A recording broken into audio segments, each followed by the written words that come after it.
This is the Mountaineer Moment, your source for all things West Virginia football and basketball.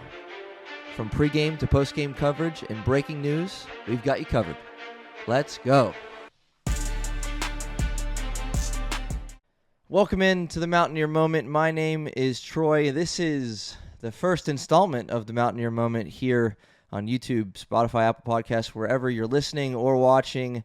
I'm glad that you're here for the first time with me on the Mountaineer Moment, and we're recording 1 week away from the Mountaineers' first football game of this new era, of the Rich Rod era, coming up against Robert Morris on Saturday the 30th, recording on Saturday the 23rd right now. And again, first ever episode. I just want to give you a little backstory on who I am and what the heck I'm doing here. And if you happen to be watching or listening to this very first episode, thank you for being a part of it. So I was born in Morgantown on a Friday night, and there was a game on Saturday over at Ruby, and my family literally couldn't even get in to see me at the hospital because you know how the Mountaineers are in the blue lot over there.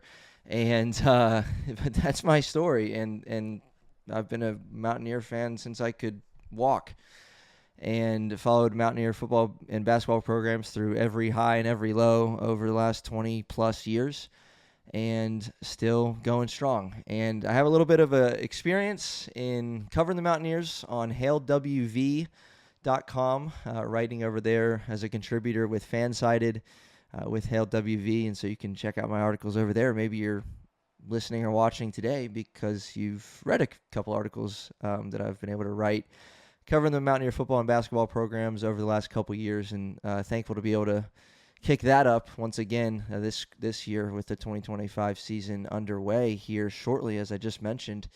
But then podcasting, I've done hundreds of episodes podcasting, covering another favorite team of mine, the Philadelphia 76ers in the NBA. And as great as that is and has been, not having done a Mountaineer podcast myself, you know, I could see it for years that this was probably the next step for me in a new era that I'm walking into. And so super excited to be launching the Mountaineer Moment here again on YouTube and wherever you're listening out there on all the other podcast platforms. Thank you for being here. I'm a Mountaineer through and through, bleed gold and blue, and excited to start this here right at the beginning of the football season. So it's a new era for me, and it's a new era for the Mountaineers in every sense of the word. I wrote an article over on Hail WV just a couple weeks ago here in early August on the fact that this is undoubtedly a very, very new but very unknown era that we are walking into with Rich Rod back at the helm. I mean, there's literally 70 plus new players on the roster that were not on the team in 2024, but that are on the team in 2025. And in an era of to the transfer portal and all that brings, that is still rather unprecedented to have 70 plus new players on a team and trying to make it work, trying to make it gel. And we have no idea what that's going to look like. Could this team go 9-3? Could they go 3-9? Could they start out hot? I mean, we have the backyard brawl week 3 that's very highly anticipated. Could they take care of business in their first two and take care of business at home against Pitt, and then be, as many other people in the Mountaineer sports football world are discussing this idea, like this could be kind of the darling of college football, and such an incredible story that's writing itself already with what Rich Rod's doing. And again, do you start hot and become news, or do you start cold and just drift back into what it has been for a number of years under the previous regime, and it hasn't been good. Year after year out of the AP poll, and it was time for a change, and here we are. A new era has begun, but it's a severely unknown, unprecedented, unpredictable era that we're about to walk into here in just about a week. There's been all sorts of talk, right? If I don't just write about the Mountaineers or now record and talk about the Mountaineers, I listen to, plenty other podcasters in West Virginia media who are saying, all sorts of things about what this offseason has brought. But until you line up on that first Saturday, we really don't know what we have. And even within a few weeks after that, we really might not know what we have because of just how crazy of a whirlwind of an offseason that this has been. Transfers coming in left and right. I mean, Rich Rod had a walk-on tryout, 11 days from opening kick. Like, I sent that to a couple of my friends. I was like, I don't know if that's a good sign. Right? I don't know who's publicly presenting this opportunity to walk on to the Mountaineers on social media, 11 days away from kickoff. And, you got Andre Devine coming in, a late acquisition. You got the news, obviously, with the 4 guys headlined by Jamori Robinson, who looks like they're going to be able to play after going to court. And it's just, again, unprecedented, unpredictable, unknown, and yet pretty soon we're going to know.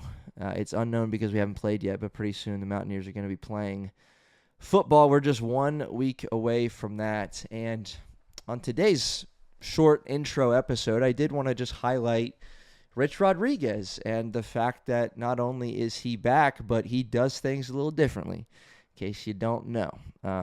Different from what the previous regime did. And, he's got this hard edge mantra that they live by, and it's been adopted into this culture that he's building and going to continue to build with all of these new faces and new coaches and just a new way of doing things. And what I have found most interesting in listening to all of his press conferences through fall camp, he doesn't talk about, specific players, talks about units, and, he shared very highly, high level of confidence, I should say, in the Mountaineer quarterbacks. He says, I got 5 guys that I can go out there and I think I can win with them. And so that begs the question, who's gonna take the first snap at 2:00 on Saturday the 30th, right? And we're days away from finding that out. And obviously the leader or betting favorite, odds-on favorite, you could say, Nico Markiel or Jalen Henderson. But then you got 3 other guys that Rich Rod is saying are more than capable. And how many guys are going to play? How many quarterbacks are going to see action against Robert Morris? We're not starting the year against Penn State like we have the last 2 years. You get an opportunity. As many are saying, thankfully, because of all of these new things, new schemes, new players, you get an opportunity against Robert Morris to hopefully have a lot of guys see some action, and that includes quarterbacks and every other position on the field, because Rich Rod's still figuring that out. And every question he received about the depth chart or who's going to do this or what are you seeing from this, it was really just this position group's doing that, but I didn't see a lot of energy out of them. I didn't see a lot of this out of it. I don't want to say vague, but we're not getting a whole lot as to what this team might look like.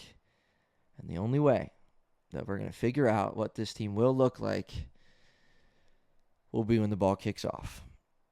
And so that's Rich Rod's thing. That's his MO, his philosophy. And, I'm super excited to see, these guys play him. He has gone on record of saying, like, he wants to break a record for how many players play in a game in a season. And, he believes he has 70, 80 players that he can suit up and hopefully can go out there and win. And he's not worried about red shirts. He's not worried about this or that. He just says, if there's a player on this roster that can help me win right now, he's going to play, period. And in a lot of ways, again, he might be accused of some coach speak, especially with the quarterback situation, kind of, holding his cards tight. But in a lot of ways, I believe him. I believe it's not going to be 11 guys and 11 guys on defense. It's going to be a constant rotation, especially early on, to see these guys in live action and to see who deserves to get those reps when you go up against Pitt in week 3, when you open the conference opener with Kansas and beyond. And it's going to get interesting to see, and we're going to learn real quick through this. We're going to learn real quick how to match names and faces and jersey numbers, and who's getting the most action, who's getting the most snaps. That's going to be something to look forward through those guys that come out with those numbers after games, like who's playing and how well did they play. So that's Rich Rod, and we're going to learn sooner rather than later, thankfully, finally, at this point, what exactly we are working with on the field. Another big question, obviously, that we'll get into in future episodes is the offensive line, because that's a huge role in Rich Rod's offense, and every offense, but Rich Rod in particular, with the way that the style of the ball that he likes to play. What are we working with there? Because as good as Jaheim White is, or as good as Nico or Jalen Henderson or whoever else is going to be playing quarterback, hard to play quarterback from a compromised pocket, hard to be Jaheim White and find a hole if there is no hole. And so that's something to watch for as well on the offensive end. And then Zach Alley leading the defense. What's that going to look like? Is Jamori Robinson going to play in week 1? I don't know. He hasn't been with the team, hasn't been allowed to be with the team until just recently. And all the mess that can come with that. Is he in game shape? Are all these guys in game shape? Who's ready and who's not? And so Zach Alley's going to be leading the charge there. Something to watch for is just who gets on the field and what are they going to do with their time that they get on the field to start this new era of West Virginia football. So again, this is just the intro episode here on the Mountaineer Moment, but some upcoming content to look for this week as we're counting down the days to game day against Robert Morris. There will be a specific episode talking about this roster, talking about this depth chart or lack thereof, and trying to make the most of it and trying to figure out what we can as we count down to kickoff, and a little bit more discussion on these 4 guys that are now eligible to play both on offense and on defense and what that does for the Mountaineers. We're also going to have a kind of a fun episode of over and unders relating to the Robert Morris game, and then maybe even a few related to the whole season, so you don't want to miss that one. Check that one out, over and unders, and I'll give you a sneak preview of that. The over-under is going to be, one of them will be in relation to how many quarterbacks will see the field against Robert Morris. We'll set that line right now. We'll set that line at 2.5. So under would be 2 and over would be 3. We'll see what we get, and I'll give my answer in that episode coming up this week. We will have an extensive game preview episode specific to the game with Robert Morris, and then, of course, after the game, a recap episode. So this is episode 1, but in just a few days, we'll have 5 episodes under our belt, and I hope that you will stick around and be a part of that again. If you're listening to this first one by chance or somehow you found it, look forward to more content. You can subscribe on all of these different platforms. Follow us on Spotify and Apple Podcasts, and if you're watching on YouTube, thank you for being here, and let's go Mountaineers. Looking forward to releasing more content over the next few days as we count down to kickoff for the West Virginia's 2025 football season. We'll see you next time.